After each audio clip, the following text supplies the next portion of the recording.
a última pergunta, que é rápida. Tinha 30 mil no Japão? 30 mil corintianos? Se não tinha mais. Eu acho que tinha. Se não tinha mais. Eu acho que tinha, principalmente no segundo jogo. O primeiro jogo não. O primeiro jogo, depois muita gente chegou pro segundo jogo, ou muita gente só tinha o ingresso do segundo jogo, porque eu conversei com muita gente que estava lá de torcida. Mas, ó, se você pegar 75 mil pessoas, um pouco mais, né, 76 mil deu público total em Yokohama, você teve o jogo preliminar, então a torcida permaneceu ainda. Então você tinha torcida ali do Monte Rei e tal, uns mexicanos. Aí você tinha de 2 a 3 mil torcedores do Chelsea, e alguns simpatizantes, né, porque os clubes ingleses têm muitos simpatizantes no continente asiático. No mais, eram corintianos ou eram torcedores que estavam ali para ver o jogo. Sim. E tinha muito corintiano. E tinha corintiano em todos os setores do estádio. E eu falo que tinha mais de 30 mil, porque a minha noção real de quantos corintianos tinham lá é quando o jogo acaba, que o Corinthians é campeão e só fica no estádio quem é corintiano para ver a festa. Então todo mundo saiu. E ali, pela noção que eu tenho do Pacaembu, de anos e anos trabalhando no Pacaembu, eu achei que tinha mais de 30 mil. Tinha mais ou menos uma coisa do Pacaembu lotado ali.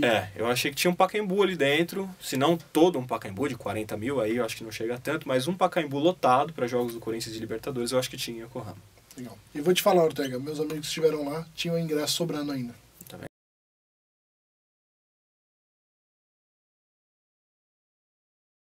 Olá, nação corintiana, invejosa de plantão. Está no ar mais um Fiel Guia Entrevista. Estamos aqui com o Flávio Ortega, um amigo, um colega de profissão. Ele é um repórter da Rádio ESPN e conhece os bastidores do Corinthians desde 2006. É isso, Ortega? Isso. Tudo bem? Um abraço a todos. Bom, desde 2006, né? Eu já tenho 10 anos de profissão, aí girei algumas áreas dentro do jornalismo. Como comecei a fazer reportagem, eu não comecei com o Corinthians, né? Passei por São Paulo, por Palmeiras, mas depois caí no Corinthians. Aí desde 2006, mais ou menos, aí daí pra frente direto, com rebaixamento, com Libertadores, tem muita setorista coisa. Há muito tempo já, então. Setorista fixo, dá uns 7 anos, né? Mais ou menos. Legal. Não é uma conta exata, porque vira e mexe a gente sabe, vai fazer uma outra cobertura, mas é uns 7 anos corridos aí, mais ou menos. Legal. E o que você tá achando dessa coisa do incidente que aconteceu lá com o Kevin Beltrán? E muitos amigos meus, e até eu, somos contra o Corinthians ter ficado na Libertadores. E qual a sua visão disso para o clube e como jornalista também que cobre o Corinthians há muito tempo? Bom, eu discordo, né? Eu tenho uma posição um pouco diferente. Eu acho que a punição ao Corinthians foi justa. O que foi injusta foi a punição só ao Corinthians.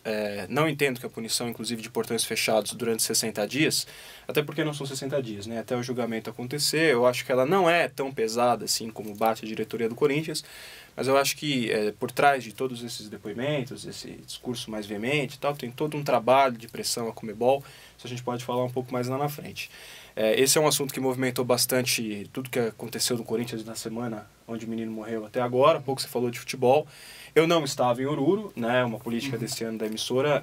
A gente não está indo nos jogos fora de casa. Eu acho. Mas deu para acompanhar todo o trabalho e eu tenho contato com amigos e outros repórteres que estiveram lá durante a cobertura e ainda estão lá, né, durante a cobertura, que é o caso do Mauro Naves, da TV Globo. E a minha posição ela é simples, ela é objetiva. Eu acho que o clube tem que ser responsabilizado pela atitude do seu torcedor. Lamentavelmente, eu acho que o clube não pode ser punido pela morte do garoto. Eu acho que quem tem que ser punido pela morte do garoto é o autor do disparo. E isso eu acho que é a justiça que tem que fazer essa punição, né? A justiça desportiva cabe a ela o quê? Punir o clube que está ligado, vinculado na entidade, ao torcedor que estava dentro de campo. Então o Corinthians foi punido. Então o que eu acho injusto? Que o São José não foi punido, o campo não foi fechado, vetado os jogos em Oruro, por enquanto, né? Isso a gente tem que colocar. A Conmebol não foi punida pela FIFA, pelo fato de a Conmebol ter no regulamento a proibição da entrada de fogos, de sinalizadores, mas a gente vê isso em todos os jogos. Segundo, de que a organização do evento, de que a polícia boliviana também não seja cobrada, nem pela opinião pública, você vê pouca cobrança, né, da opinião pública para aqueles responsáveis pela organização, e a gente sabe que assim, no direito desportivo, o clube ele é responsável pela organização do evento. Ok, mas a gente sabe na prática, você frequenta estádios, né, vocês também frequentam estádios, de que a segurança do estádio nos jogos, internacionais ou não, você não vê seguranças particulares do Corinthians ou de clubes que são mandantes. Você vê a polícia. Então é a segurança pública quem toma conta, quem é responsável pela revista. Então isso também, eles também são são culpados, e a gente também vê pouca cobrança quanto à punição à polícia boliviana, que prendeu os 12 lá. Coautores, autores, a gente ainda não tem essa noção, porque o julgamento ainda não terminou. Agora uma pergunta mais específica. Você acha que o Corinthians sairia perdendo se ele saísse da Libertadores? Você acha que não poderia ser usado como modelo para os outros clubes? Eu acho uma ação muito extremista. Eu acho que para a história do clube seria muito ruim. Eu acho que você abandonar a Libertadores por o simples fato de você ter sido punido por algo que o seu torcedor cometeu, e isso a gente tem praticamente certeza, só não sabe se foi o garoto que a Gaviões entregou, mas enfim. Eu acho que é muito extremista, eu acho que mancharia a história do clube. Eu acho que poderia ser sim comparado ao que o Tigres fez contra o São Paulo no ano passado, de você na primeira adversidade ou na primeira revolta você simplesmente abandona e você não luta por o seu direito ou por aquilo que você acredita. Então eu sou radicalmente contra abandonar a Libertadores, e eu entendo que o Corinthians acertou nessa decisão. Tanto que quando saíram as primeiras notícias, né, de que o Corinthians pensava, eu rapidamente, nem estava trabalhando no dia, mas eu rapidamente entrei em contato com todas as fontes que eu tenho no clube desses anos todos e me tranquilizei ao saber de que as pessoas que mandam realmente no Corinthians nunca tiveram essa intenção, né? Apenas foi uma sugestão de alguns advogados da parte jurídica que não estão no futebol, no comando do futebol, mas quando chegou ao presidente Mauro Gobi, isso já foi rapidamente vetado. Como é a relação de um jornalista, um repórter, com o Tite, com os técnicos, os jogadores? Dá pra ter uma amizade? Dá pra ter um bom relacionamento. O que eu prezo muito é saber separar a profissão com um relacionamento de amizade, ou com um bom relacionamento que eu tenho e que eu prezo muito com essas pessoas. No momento de você fazer uma crítica, de você estender uma crítica, ou de você apurar alguma informação de alguma irregularidade, a gente tem que ter a isenção, mesmo tendo um bom relacionamento ou um certo coleguismo, né? Mas a gente não pode se deixar influenciar. Por exemplo, eu gosto muito do Tite, o Tite me trata muito bem. No momento que ele erra uma substituição, a gente tem que falar. No momento em que ele barra o jogador ou que ele comete uma injustiça e a gente tá ali e presencia isso, a gente tem que informar o torcedor. E é claro, algo de mais grave, por exemplo, o Emerson Sheik nunca me tratou mal, mas enfim, ele tá passando por temas extracampo e nós somos obrigados a informar, né? O ouvinte, o telespectador. Então, se eu fosse amigo pessoal do Emerson Sheik, tivesse uma ligação mais próxima, que eu não sou muito favorável, né? É uma questão apenas de um bom senso, de um bom tratamento, de um coleguismo e tal, mas tudo no âmbito profissional. Então, no caso, eu ficaria um pouco impedido de falar que o Emerson Sheik é isso ou aquilo, ou tá acontecendo isso ou aquilo com o Sheik. Então, no momento que você traça um limite, né, onde você conversa com a pessoa, como eu estou conversando aqui com você, mas você não aceita, né, por exemplo, que você vá sair com essa pessoa, sair de balada com esse jogador, algo que acontece muito também. Então, eu imagino que esse é o limite, mas eu tenho um ótimo relacionamento com jogadores, técnicos. Foi legal você ter mencionado o Sheik, porque a minha próxima pergunta é sobre ele. Você acha que ele pode vir a ser um problema no Corinthians esse ano? Por estar no banco, estar passando por uma má fase, problemas pessoais? Ele é um cara meio difícil de lidar em algumas situações, né? Já chegou atrasado. Acho, muito mais por ele do que pelo Corinthians e pelo Tite, né? Eu acho que ele pode criar o problema, mas eu acho que da forma como o Corinthians é conduzido hoje, da forma como o Tite tem o grupo nas mãos, eu acho que o Tite tem total condição de já cortar o mal pela raiz logo no começo. Eu fiquei preocupado da forma como o Emerson entrou no jogo contra o Milionários. A gente está no futebol já há um tempo, a gente não teve condição de ouvi-lo depois do jogo, porque ele rapidamente foi embora e não quis falar com ninguém, a posição dele a gente respeita. Mas eu já vi isso acontecer outras vezes também, o cara perde a posição, o cara tem problemas extra-campo, o cara tem problema de condicionamento para entrar em forma, as dores no joelho que não passam, uma idade já avançada, tudo isso vai na cabeça do cara, o cara vê ali que o Pato entra no lugar dele, começa uma sequência, começa a marcar gols, cair no gosto da torcida. Aí ele entra no jogo, na primeira ele já dá no meio do cara, se o juiz quisesse expulsar, poderia ter expulsado na hora. Parece que ele fez só para ser expulso aqui. A minha ideia e a minha visão do lance é que ele fez de propósito, para mostrar que tá irritado, para mostrar publicamente que ele tá insatisfeito. Eu acho que aí começa um problema. Só que eu também acho que o Tite tem total condição, e mérito é tudo dele, do que ele já fez, para de novo cortar o mal pela raiz. Parece que a gente vai conseguir lidar, né, pelo que passou já nos outros 2 anos. A gente não pensa que talvez ele perca a mão, né? Eu acho que não. Acho muito difícil, e até porque o grupo do Corinthians também cobra jogadores que saem dali. Então a gente sabe que existe uma panela no Corinthians dos jogadores mais antigos, mas esses jogadores também são cobrados. E os jogadores novos que chegam, pela forma do Tite trabalhar, e aí a gente pode enumerar aqui, desde o Alex, passando pelo Guerreiro. O Guerreiro ficou no banco ano passado, muitos jogos antes de começar a entrar na fase final do Brasileiro, marcar gols importantes. Então o Guerreiro também ficou no banco, o Pato ficou muito tempo no banco, agora tá jogando. E todo mundo já foi reserva desse time. O Paulo André, antes era reserva do Castan, e todo mundo já foi reserva, com exceção dos jogadores que chegaram naquela primeira leva desde o rebaixamento, que foi o Alessandro, o Chicão, depois veio o Jorge Henrique, enfim, jogadores numa base um pouco mais antiga do Corinthians. Mas eu imagino que não existirá problema. E o primeiro cara que meio que se rebelou grande assim, foi embora, né? Que foi o El Burrito Martínez, né? O Martínez... Não com o apelido caiu tão bem no jogador. O Martínez foi cobrado publicamente, né? Cobrou primeiro, foi cobrado publicamente também, saiu. E a informação que a gente tem de bastidor é que ele foi cobrado internamente pelo Alessandro, né?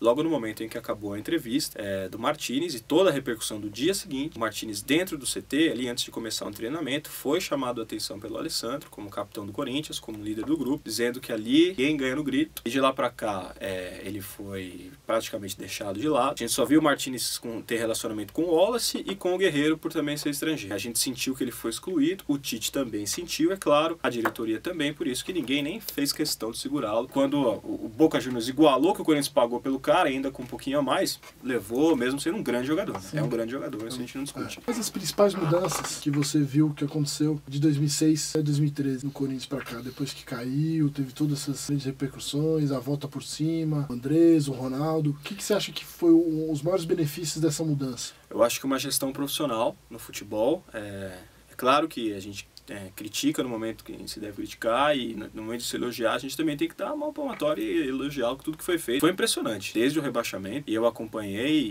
o rebaixamento, a volta, a reconstrução, o Ronaldo, e dá para eu dizer que a gestão profissional que começou com o André Sanches e que continua até hoje, porque as pessoas que estão hoje são da base do André Sanches, né? Roberto de Andrade, o Edu Gaspar como gestor de futebol, uma grata surpresa. Eu imagino que o Edu Gaspar com o Rodrigo Caetano hoje são os dois principais gestores de futebol que a gente tem no Brasil. A gente tinha uma experiência com o William Capitão, né? Foi traumática, né? Ele não conseguiu. Ele queria o jogador e aí o Corinthians queria outro e no fim o Corinthians tinha razão, né? E aí ele acabou saindo. Mas assim, só para voltar à tua pergunta mesmo, se a gente puder resumir em um fato que transformou o Corinthians, foi a gestão profissional. A questão de você tirar toda aquela corja que tinha na época do Alib e depois na transição também, para profissionais que são bem-sucedidos nas suas carreiras, nas suas profissões fora do futebol, com homens importantes até hoje, né? O Rosenberg saiu agora, mas você tem o Ivan Marques, que é um cara sócio de uma das principais agências de marketing que a gente tem no Brasil. Você tem o presidente Mário Gobi, que é uma pessoa muito séria. Você tem os seus defeitos, mas é uma pessoa muito séria, que você não duvida da idoneidade dessa pessoa. Roberto de Andrade também, o Duílio, enfim, todo mundo muito bem. E a base, né, montada pelo Corinthians, profissionais de preparação física. Eu acho que nisso o Corinthians cresceu muito e aí dá sustentação a que o time também consiga jogar sem tanto peso, com mais base, com mais condição técnica. Parece que realmente a saída do Rosenberg foi tranquila, né? Não teve muita... queremos que ele fique, não teve nada desse tipo, né?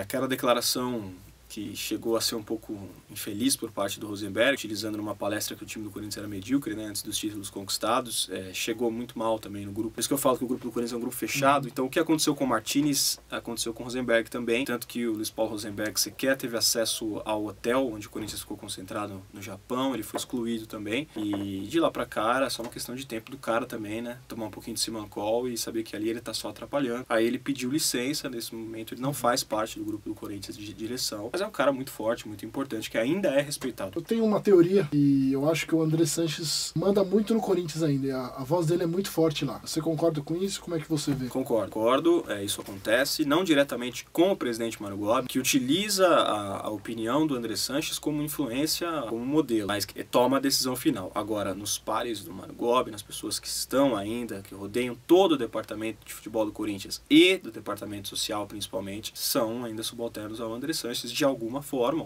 uns mais, outros menos. E agora o Andrés também, com este cargo também de conduzir a obra da Arena de Itaquera, isso mostra realmente que o Andrés sempre vai estar ligado ao Corinthians de alguma forma também, como sempre esteve mesmo ainda quando foi funcionário da CBF. Não dando diretamente no clube, mas com uma influência muito grande. Eu concordo com você, acho que você tem razão. Forte nos bastidores ainda. Muito. Hoje não mais na questão global do futebol, né?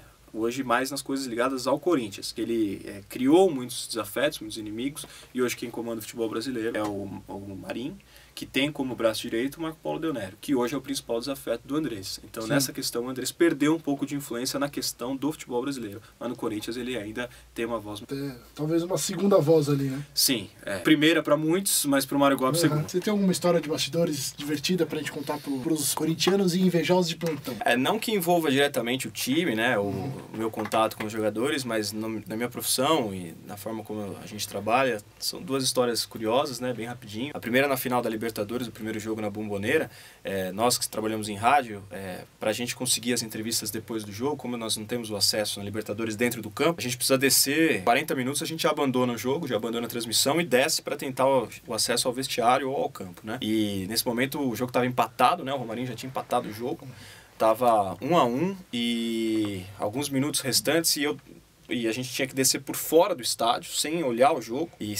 Mas ouvindo, né? Não, mas a gente, quando tem o concreto do estádio, a gente perde também o áudio, né? O nosso retorno, que é a base de sem fio, né? E aí a gente estava numa escada descendo da cabine até o vestiário, 3 andares da Bombonera. Eu e todos os outros reporão, assim, nós estávamos num ponto cego, se a gente pode colocar assim, quando de repente a gente ouve um grito da torcida do Boca, e aí todo mundo, gol do Boca Juniors, 2-1, 2-1, todo mundo ficou naquele, putz, será que foi gol? Será que não foi gol? Será que foi gol? E foi aquela chance desperdiçada, né? Aquela cabeçada no final, que a bola não entrou. Então foi susto, né, foi mais um lamento da torcida do Boca, mas que se juntou à comemoração da torcida do Corinthians, que era tão grande na Bombonera, que a gente pensou que era gol do Boca, pelo fato da gente estar descendo. E só depois, quando a gente chegou no vestiário, que o Corinthians abriu o vestiário, que a gente teve certeza que o jogo tinha sido empatado 1-1. Enquanto isso, ninguém sabia do resultado. Muita gente tinha pensado que tinha sido 2-1 pro Boca Juniors. Vocês chegaram lá e aí, foi gol isso, e tal. E a segunda história também, que foi envolve um grande ídolo da torcida do Corinthians.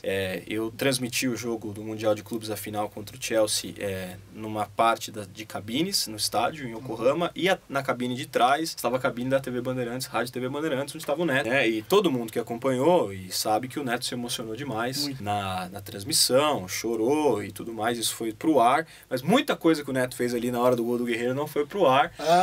E dá pra gente contar um pouco também, que foi fantástico, assim, foi emocionante ver um cara que hoje é profissional, mas que tem uma história ligada no Corinthians, sair abraçando todo mundo. Então, no momento que o Everaldo, que é o nosso narrador, me pediu o destaque do gol na nossa transmissão, eu tomei uma gravata dele, assim, comemorando, e comemorou com todo mundo, não só comigo, mas com todos os outros jornalistas que estavam assim. Ele gritava e foi muito curioso, foi muito legal, assim. Então tem umas histórias bacanas, assim. É que na hora que você me pergunta é difícil a gente lembrar as mais antigas, né? Mas essas são as duas mais recentes, assim, que eu acho que é bacana.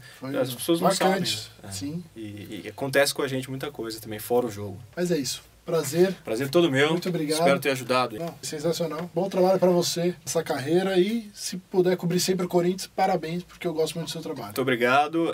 Também desejo sorte a você, o Gui Fiel, né? Que siga com esse trabalho aí, que a galera corintiana sempre curte e tá sempre ligado em tudo que acontece e aparece do Corinthians, e principalmente você que tá utilizando as redes sociais. Eu acho que esse é um local ainda pouco explorado, né? Eu acho que você tem tudo aí pra realizar um grande trabalho. Te desejo sorte também com isso. Valeu. Obrigado. Isso aí. Vai, Corinthians!